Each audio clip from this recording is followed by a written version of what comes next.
Hey everyone, how's it going? It's Mike Serra. Welcome back to another Monday Morning Driver on Boston Auto Blog. I apologize for not doing an in-car vlog today. I was unable to, so instead of not posting anything, I decided to go more of a podcast style video. Now, this may lead to doing podcasts for Monday Morning Driver. I'm not sure. I hope you guys enjoy this video, and let me know what you guys think. This is something that, with having a marketing background, I've always been intrigued by podcasts, and maybe now that I have a platform of my own and an account of my own, which is Boston Auto Blog, maybe this is the direction I move into, and I stop even for blogging. This is Boston Auto Blog started out as a blog, and maybe this goes in a whole new direction moving forward, and maybe throughout the summer and throughout the entire car season of 2017. What's great about this form of content is that I can go very in depth. So, and I also can have guest speakers with me. That's another one that I never thought I would ever consider doing. But this is something that I can always add into down the road if this works out. But I can do different segments. So for today, I was thinking of doing a news event or a news segment, which is the first Cars and Coffee event is April 2nd at Volvo Village of Danvers. And I'm looking forward to that because it's their first car event.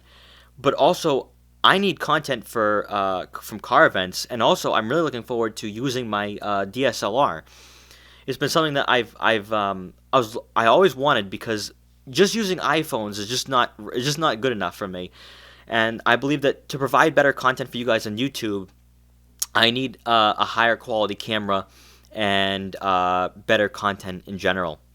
So then the biggest car event of the year, or at least the biggest car event in the first half of the year, is the Art of the Automobile at Boston City Hall Plaza.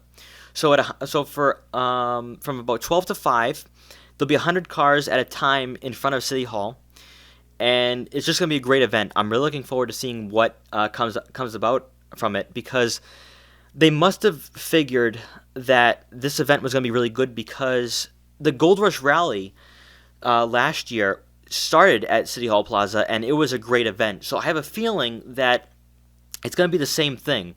Unfortunately, that will probably mean fences and ropes and stuff, so you can't get anywhere close to the cars.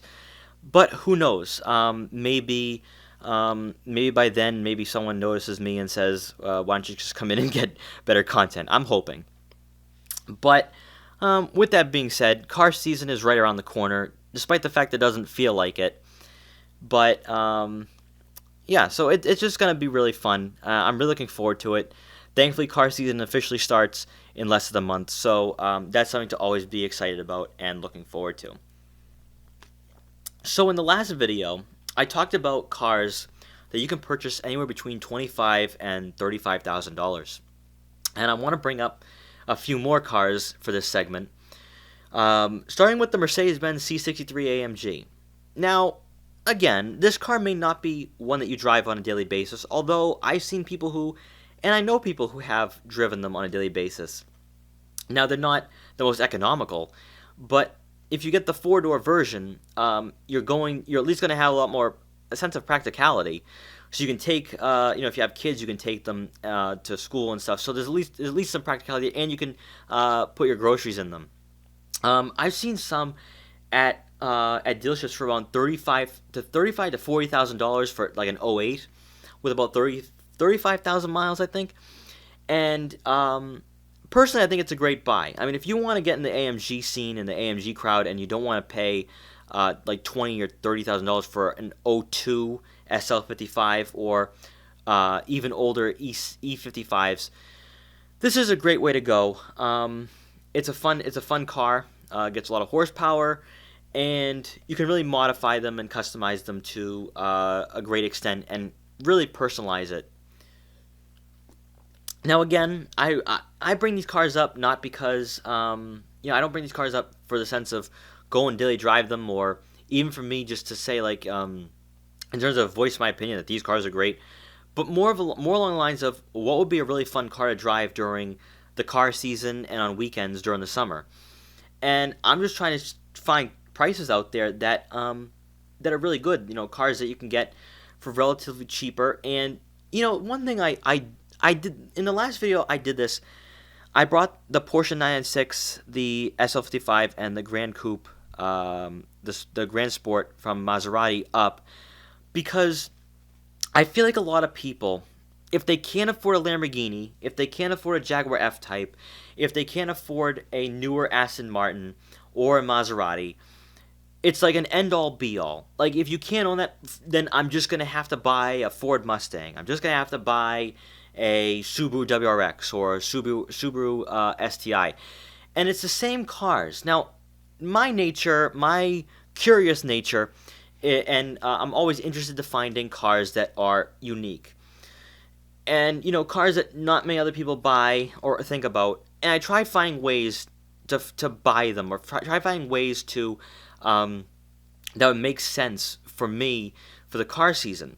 And I think that's the reason why I love doing this and finding cars like this, because as a consumer myself, and as a car enthusiast myself, I'm always intrigued to find new cars that maybe I didn't think about last week or a year ago that are now on the market that I can get for relatively cheap. And that's why the Porsche 996. Now, I know a lot of Porsche people don't like them, but as a car that gets you into the car scene, that may be the best one. You have a manual transmission with them. You can get one in a Targa. You can get one in a convertible and a hardtop. So there's at least some variety there. Also, you have the ability to purchase aero kits on them. So there's always that to think about with the Porsche 996. Now, with the Porsche 997, I think we're about a year or two away from prime pricing. I think that that maybe in about a year or two, maybe we can start thinking about purchasing them and getting a steal, really, because they're going to be.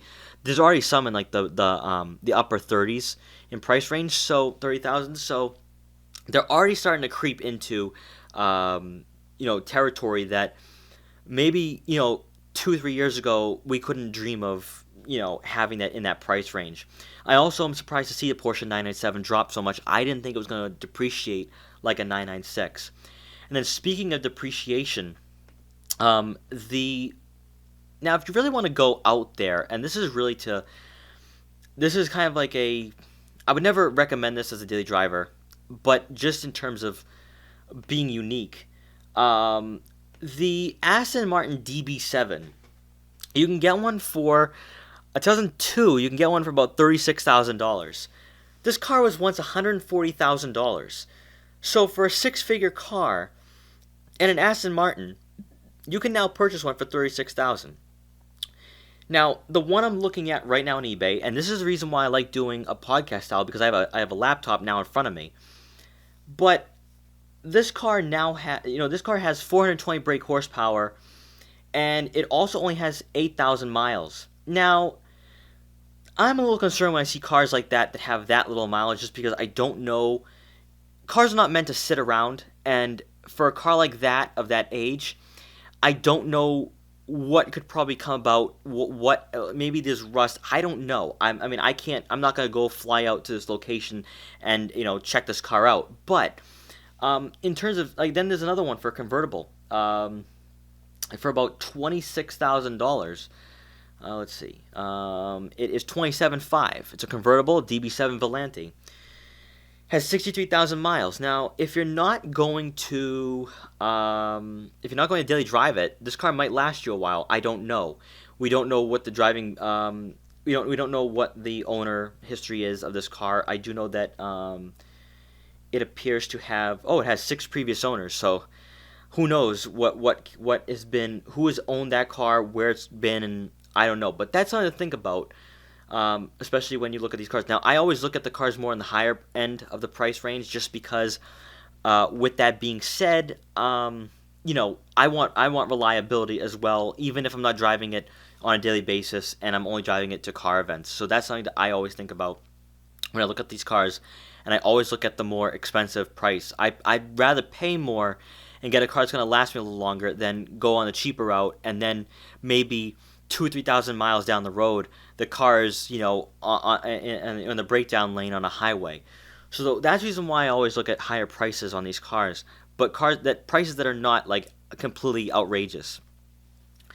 The first generation Maserati Gran Turismo is another car I always look at as well.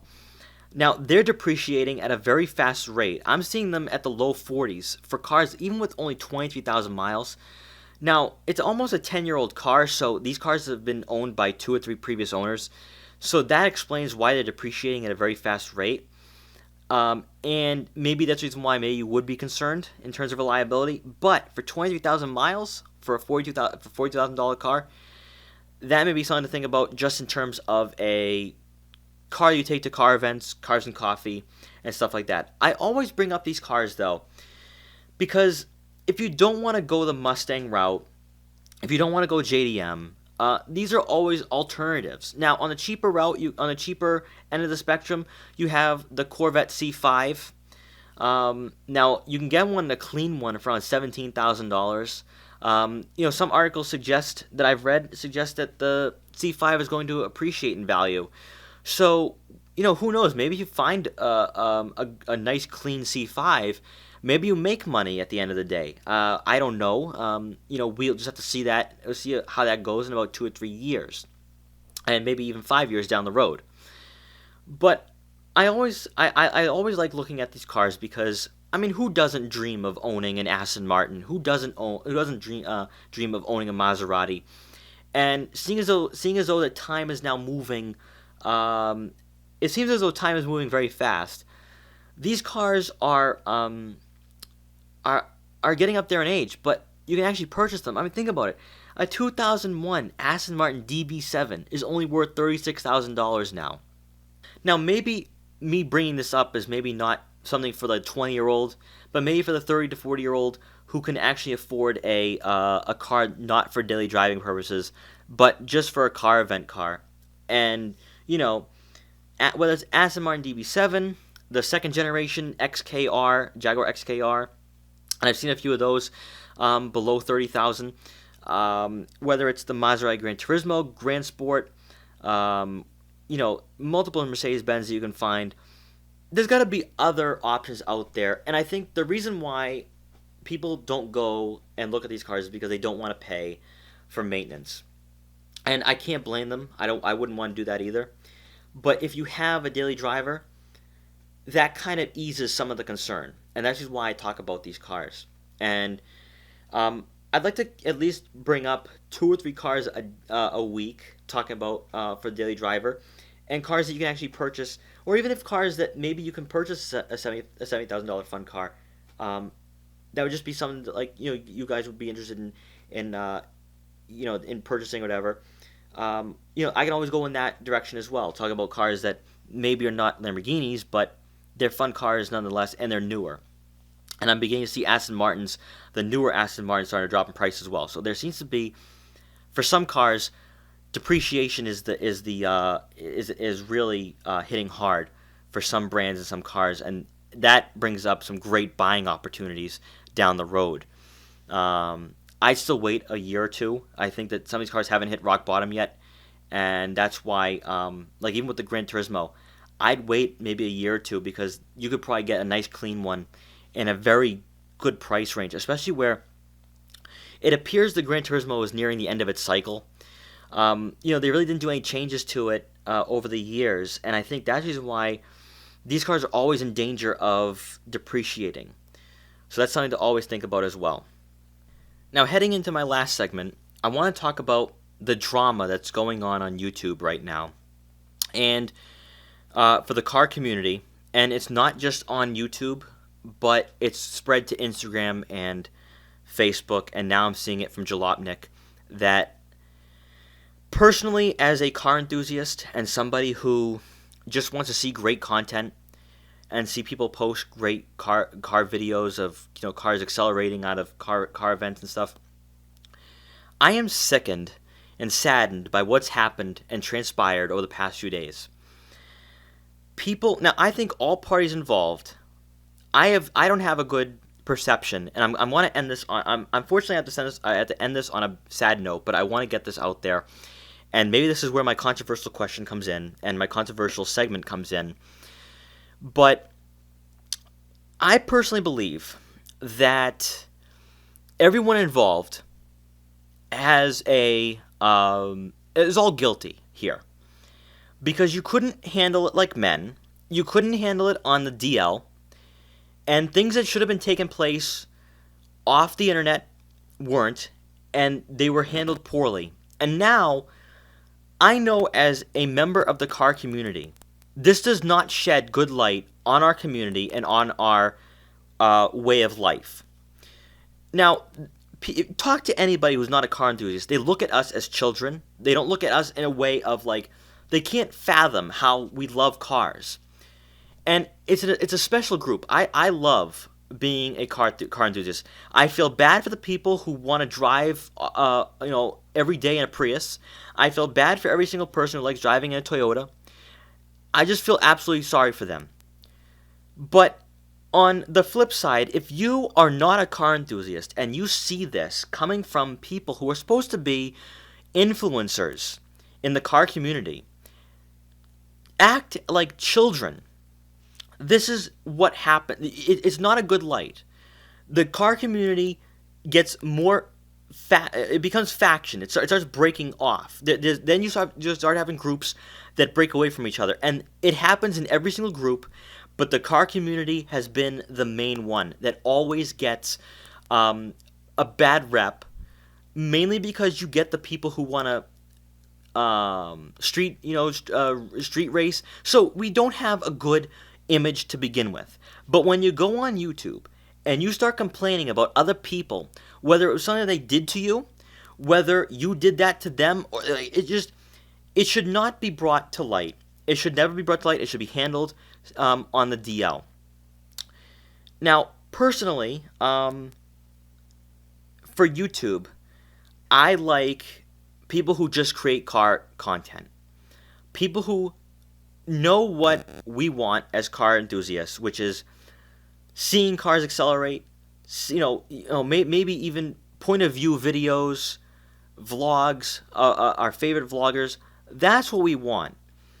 And because you have this wave of initial car vloggers, now just like YouTube did, YouTube had an initial wave of people who were very popular, and now look where they are now. They don't even post stuff on YouTube anymore.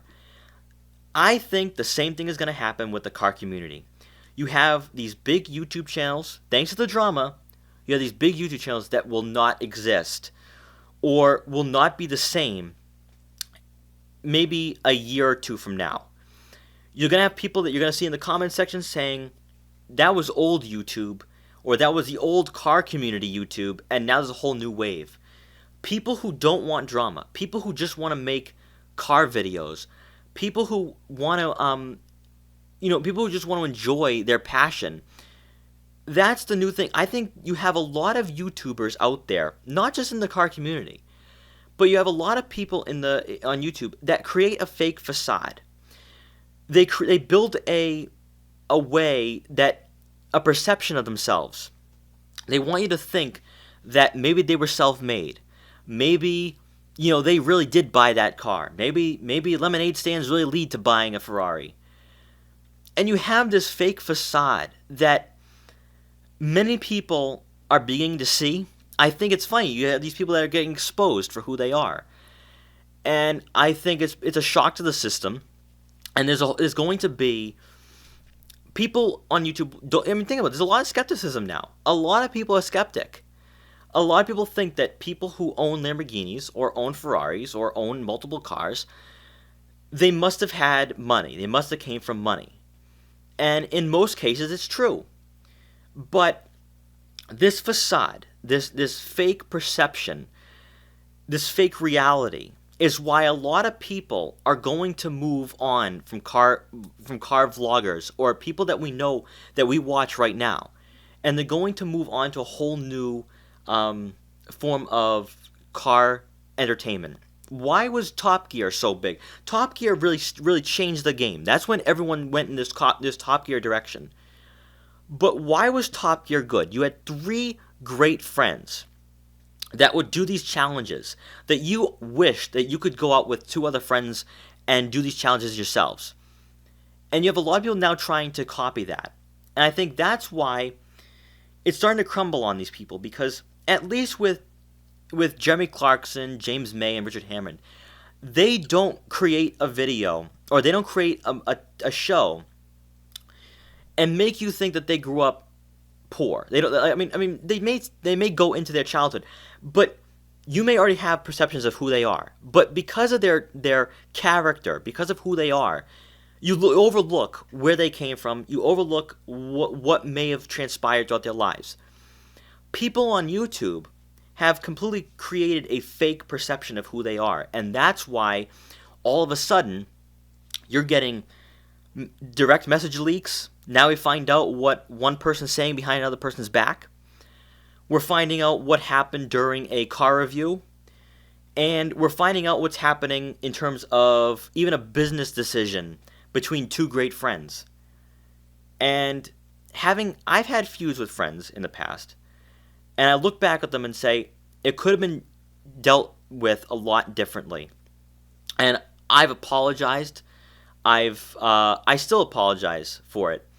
But these people went the extra mile and actually went public with it. And that is, to me, the greatest sin of all. Because it doesn't hurt just them, it hurts all of us. You have a lot of people that are loyal to one person or another, and now everything is thrown into question. And now there's now 3 separate channels that now may never be looked at the same again. And this is why I think that a lot of situations, a lot of car drama, whether it's locally at car events or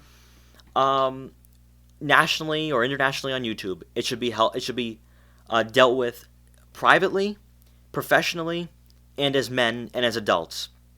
I think it's sad what's going on, and hopefully with what's transpired, there's other YouTubers out there or aspiring YouTubers that are car enthusiasts that go out there and post great content, that just put out car content, because you have a lot of people, even people who are on right now, that you can see the direction they're going down.